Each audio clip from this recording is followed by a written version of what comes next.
becomes a battlefield. Today we're exploring the remarkable story of a man who transformed from Daoud Timur Khan into Vincent von Ellesmere. And trust me, this journey will challenge everything you think you know about personal reinvention. The precision of where the story begins really sets the stage. RAF Bryce Norton, 1980. It's like a marker in time that changed everything that followed. You know what's fascinating about his early years? Here's this child with a proud Muslim Arab name, but white skin, essentially living between worlds from day one. The complexity of that identity struggle shaped everything that came after. The way he describes it as a constant tug of war really hits home. Can you imagine being pulled in so many directions while trying to figure out who you are? Well, that's what makes his transformation in 2019 so powerful. After decades of trauma and moving through children's homes, he completely reinvented himself. The name Vincent von Ellesmere wasn't just a new identity, it was a reclamation of self. Speaking of trauma, his description of having ECPTSD, adding that E for extreme, really shows the depth of what he went through. But here's where the story takes an unexpected turn, this profound spiritual awakening he experienced. After a simple poetic prayer, he wakes up feeling completely different, like something fundamental had shifted in his understanding of reality. That's when he started writing compulsively about ancient civilizations and cosmic battles, right? Even with his dyslexia, he couldn't stop the flow of ideas. Exactly. And then comes this extraordinary vision with the 320 Gnostics. What's remarkable is that he had no prior knowledge of Gnostic beliefs, yet he's suddenly speaking about complex concepts like the Pleroma and Sophia Barbello. The level of detail in that vision is incredible, the way he describes these 3,454 portals and 178 domes. It's like he accessed some hidden cosmology. You know what really strikes me? The way he transforms what most would see as limitations, his dyslexia, his CPTSD, his complicated identity, into sources of unique perspective and strength. It's like he's rewriting the narrative of what it means to be different. That's such an important point about his story. It's not just about surviving trauma, it's about transforming it into something meaningful. And look at how he frames his mission now, this idea of needing armies of writers, poets, and creators to fight fire with light. He's taken his personal journey and turned it into a call for collective transformation. The way he found comfort in ancient Trinity concepts rather than modern religious structures really shows his unique approach to finding meaning. Well, what's particularly powerful is how his story speaks to the universal human experience of trying to find our place in the world. Even in the face of extreme adversity, he found a way to create meaning and purpose from his struggles. Looking at the whole arc of his journey from that hospital in Wiltshire to his spiritual awakening, it really shows the incredible capacity humans have for resilience and transformation. And perhaps that's the most profound message here. Sometimes the very things that make us feel most isolated or different can become our greatest sources of wisdom and strength. It's about finding light in the darkness and using that light to illuminate the way for others. Vincent's origin story and the journey ahead. So let's dive in. In the shadowy corridors of RAF Bryce Norton, May 30th, 1980, a child was about to be born amidst the echoes of history. That child was Daoud Timur Khan. He emerged into a world that would challenge him at every turn. His mother rushed to the old Princess Alexandra Hospital in Wiltshire. Sometime later he was registered at the births, deaths and marriages. The hospital where he was born, now a relic of a bygone era, closed its doors in 1996, marking the end of an age. But for Vincent, it was just the beginning of a traumatic and painfully challenging journey. Growing up as a mixed-race child, Daoud Timur Khan bore the weight of his Arab-Muslim name like a badge of honor. Yet the world around him was often unkind.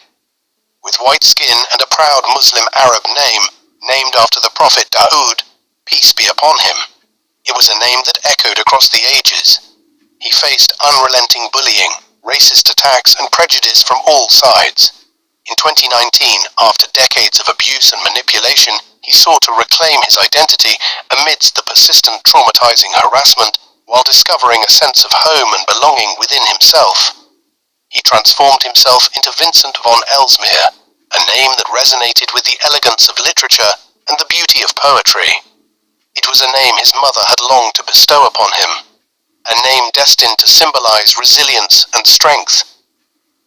For Vincent, von Ellesmere was a reconnection to his mother's family roots, breathing new literary life into an old, dying name. The struggles he endured. His journey was no easy feat. Left with scars of discrimination, both physical and mental, the shadows of his past haunted and terrified him. He was raised in childcare services, always moving from one children's home to another, enduring abuse and manipulation. Time and time again, he faced everything one could imagine, but wouldn't want to experience. Often he was told, "This is who you are, not this," while being torn between conflicting identities from different sides of his family. Though he was extremely proud of his mixed European and Eastern heritage, his identity became a battleground, where many insisted he take sides in a racial, religious, and political fence game. He felt as if he were caught in a twisted game of tug-of-war, Vincent in the center, with many ropes leading out, all tugging at him to follow their demands, each one saying the same thing, making him feel as though he was being torn apart. He struggled to choose to just simply sit on that fence, observing the pitiful behavior from afar. Yet in the end, he did just that, watching fools destroy nations, cities, towns, and the livelihoods of many, watching them toying with people's hearts and breaking their spirits. He observed mothers crying, Vincent often gazing into the faces of sorrowful elders who seemed to think, "Have we not seen enough war and bloodshed?" Vincent watched in tears as chaos enveloped their lives while the streets filled with gangs, incursions from all sides, small groups divided along various fronts, leaving him feeling isolated. He often cried out of fear, as he was the mix that neither side ultimately wanted. A minority in great danger from every direction, often labeled an abomination, leading him to sometimes wish he had not been born. It was difficult to hear and bear, but Vincent endured. Over the decades, Vincent's bullying intensified, chipping away at his resolve so much that he became a mental health nightmare for many. Always kicking off, smashing up his artwork, and cloaking his life in the shadows, ultimately leading to a diagnosis of complex post-traumatic stress disorder, CPTSD. Vincent still maintains to this day that there should be an E before the C for extreme, because that's how his CPTSD feels. Yet even during Vincent's deep despair, he found comfort in the ancient teachings of Earth's earliest belief structures, choosing to steer clear of the major modern faiths, embroiled in continuous piteous conflict. His fascination gravitated towards ancient Trinity concepts. He frequently prayed through poetry for his mind-heart and he the soul in charge of both. Where at constant war, many storms indeed there were in Vincent's fractured mind. Too much is his internal and external pain, for the mental effects the physical and the physical effects the mental. One particular night, after reciting a poetic prayer to whoever would listen, Vincent fell asleep. Upon waking the next morning, he felt different, more alive and to an extent, more in control of his life. Vincent wholeheartedly believed that God, whoever God may be, bestowed upon him extraordinary gifts and wisdom from the one, God, and the ancient Trinity concepts. But the one forgot to cure his dyslexia, a cruel joke the one and the ancient Trinities played on him, yet still unwavering he remained. He felt charged with a sacred mission, to revive teachings that connect the mind, heart, and soul, the Trinity of humanity. He began to write. The words flowed from his fingers upon his phone like a river of pure inspiration. With numerous spelling mistakes and instances of poor grammar, Vincent soldiered on. Inspirational thoughts poured forth, encompassing ancient civilizations, ancient Trinity concepts, and cosmic battles that shaped human history. The fusion of reality and expression. As Vincent wrote, he felt himself become one with the source. The boundaries between reality and fantasy blurred into a kaleidoscope of colors and sensations. The room around him faded away, replaced by visions of distant worlds, enchanting landscapes, long-lost ancient cities, and Trinity concepts that history forgot and yet still now rediscover, and his profound dreams he also added in. The words flowed for hours, days, weeks, and months. He began an adventure into the writing realm. Vincent unearthed the realization that his dyslexia and CPTSD were not limitations. They were, in fact, unique perspectives he could utilize to create something truly remarkable. Let me tell you a personal story of Vincent's. Upon an opened-eye meditation, Vincent began to get an overwhelming headache and passed out. Upon awakening, he found himself in the countryside, far from his living room and his flat. He was confused, to say the least, and a wee bit nervous. He seen a campfire in the distance, and he could hear many voices and chantings. So he walked into this camp, and in this camp there were 320 Gnostics of an array of ages and race. He didn't know how he knew who they were, but for some odd reason, he just knew. Upon walking in, they all went silent, gazing upon Vincent's presence, and one stood up and said, "Where do you hail from, stranger?" Vincent spoke.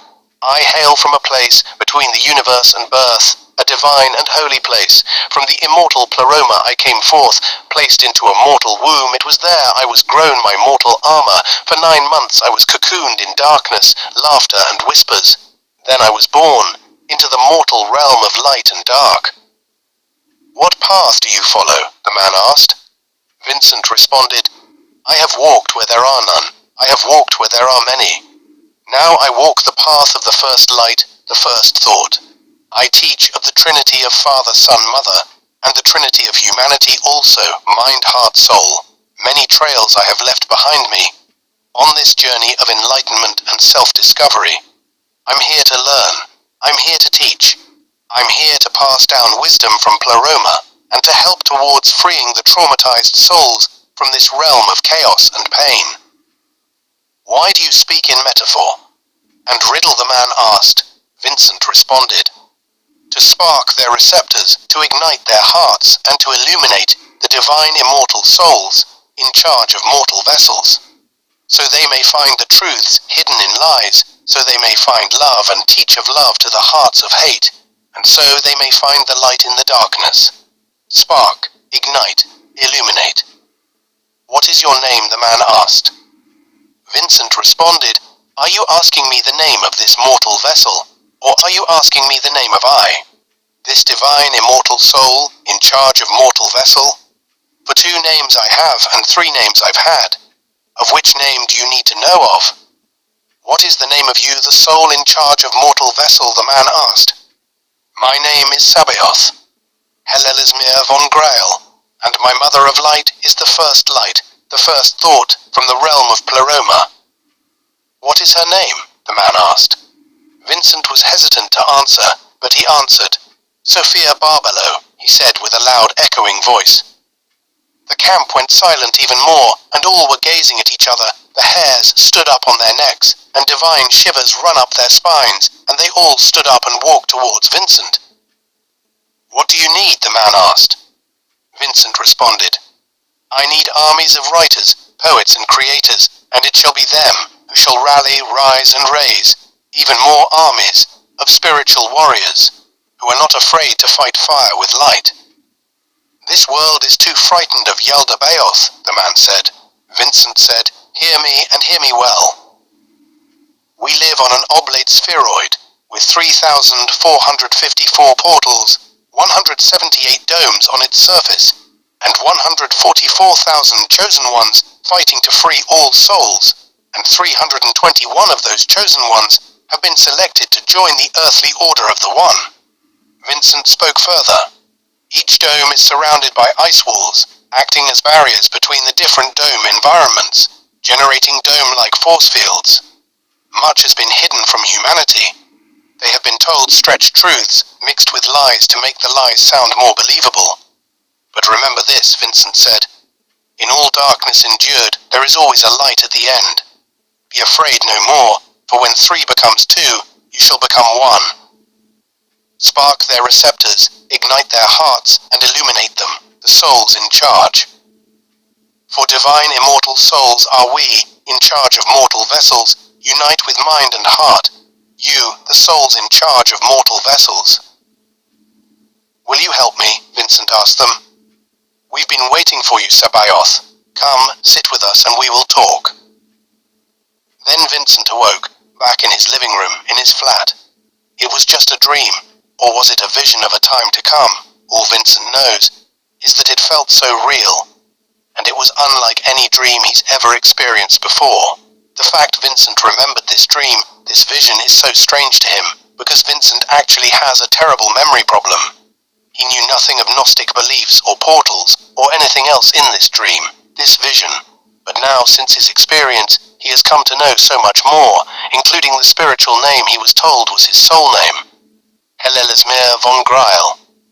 Thanks for listening. By Vincent von Ellesmere. And humanity's cosmic companion for millennia. But what if its familiar face is actually trying to tell us something profound about the true nature of our world?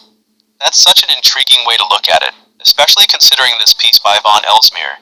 That suggests the moon is literally a blueprint for understanding Earth's hidden structure. Well, when you look at the numbers he presents, it's mind-bending. We're talking about an Earth that's potentially 2.5 to 3.5 times larger than what we currently believe, with 178 distinct domes and over 3,000 portals scattered across its surface. The way he describes these self-contained environments is fascinating, each dome having its own physics, its own gravity. It's like having multiple parallel worlds right here on Earth. And think about how this connects to so many ancient texts. You know, like how various cultures have described multiple worlds or realms beyond our known reality. These 178 domes, each surrounded by ice walls generating force fields, it's almost like a physical manifestation of those ancient beliefs. So what you're saying is that maybe our ancestors weren't just creating myths, but describing something real they'd encountered? Exactly. And here's where it gets really interesting. The piece suggests that aliens aren't necessarily from outer space, but from these different domes. It's like all these different species were originally part of some grand terraforming project that went wrong, leading to this separation. The mention of 144,000 chosen ones fighting to free humanity adds such a dramatic element to this whole concept. Well, it's fascinating how he weaves together so many different threads. The dark side of the moon paralleling Earth's dark continent, these benevolent and malevolent forces working behind the scenes, it's like a cosmic drama playing out right under our noses. And the idea that we need to decalcify our eyes to see this truth, that's quite a powerful metaphor. You know what's really striking? The suggestion that all theories are correct, no one got it wrong. It's like saying our understanding of reality is just too limited to see the bigger picture. These domes aren't just physical structures. They're like different facets of a much larger truth. The way he describes Earth as an oblate spheroid that's flat at the poles, it's trying to reconcile so many different worldviews into one unified theory. And when you consider the moon's role as this cosmic mirror, gaze upon me every night of the year, and by the end, indeed you'll see, it's suggesting that the truth has been literally hanging over our heads this whole time, waiting for us to understand it. That's quite a profound way to look at it, the moon as both messenger and message. Well, here's what I find most compelling. This idea that we were separated so that we may yet again get to know one another and build better bonds. It suggests that all our current divisions and conflicts might be part of some greater plan for eventual unity. The piece ends with such hope. Truth, love, and light spark, ignite, illuminate. It's like a call to wake up to this greater reality. And maybe that's the real message here, that our understanding of reality, of truth itself, might be far more complex and beautiful than we've ever imagined. Whether you take this literally or metaphorically, it challenges us to think bigger, to look beyond our comfortable assumptions about what's possible. Looking at our world through this lens certainly makes you question everything we think we know about reality, doesn't it? It really does. And perhaps that's exactly what we need right now. A reminder that there might be more to our world and to ourselves than we've ever dared to imagine. The Night's Mirror. The moon whispers softly to the people of Earth, "You exist in the iris of a much larger eyeball, on a much larger Earth. Gaze upon me every night of the year, and by the end, indeed you'll see, I am the true blueprint of that which you live upon, and that which you have not yet seen. I am the Night's Mirror, gaze well upon me, for Earth has a dark side too, just like I the moon. They call it the Dark Continent. Earth, an oblate spheroid with 3,454 portals, and 178 domes on its surface, and 144,000 chosen ones fighting to free humanity. The actual surface area is 2.5 to 3.5 times the surface area of the Earth you think you exist on. That's a radius of 9,500 to 11,500 kilometers. Each dome is its own self-contained environment, with unique characteristics, gravity, and even its own laws of physics. Each dome is surrounded by ice walls, acting as barriers between the different dome environments, generating dome-like force fields. All theories are correct, no one got it wrong. We're living on a complex, multi-dome dimensional oblate Earth that's flat at the poles, with multiple dome-dwelling civilizations living in separate self-contained environments. And aliens are not all from outer space. Bygones ago, Earth was being seeded terraformed by a multitude of alien races. Something went wrong, so we were separated, placed far apart from one another, so that we may yet again get to know one another and build better bonds. Benevolent and malevolent forces are at work behind the scenes. Unveil your eyes, decalcify, see the truth, the love, the light. The war on the soul's begun long ago. Truth, love and light. Spark, ignite, illuminate. By Vincent von Elsmere.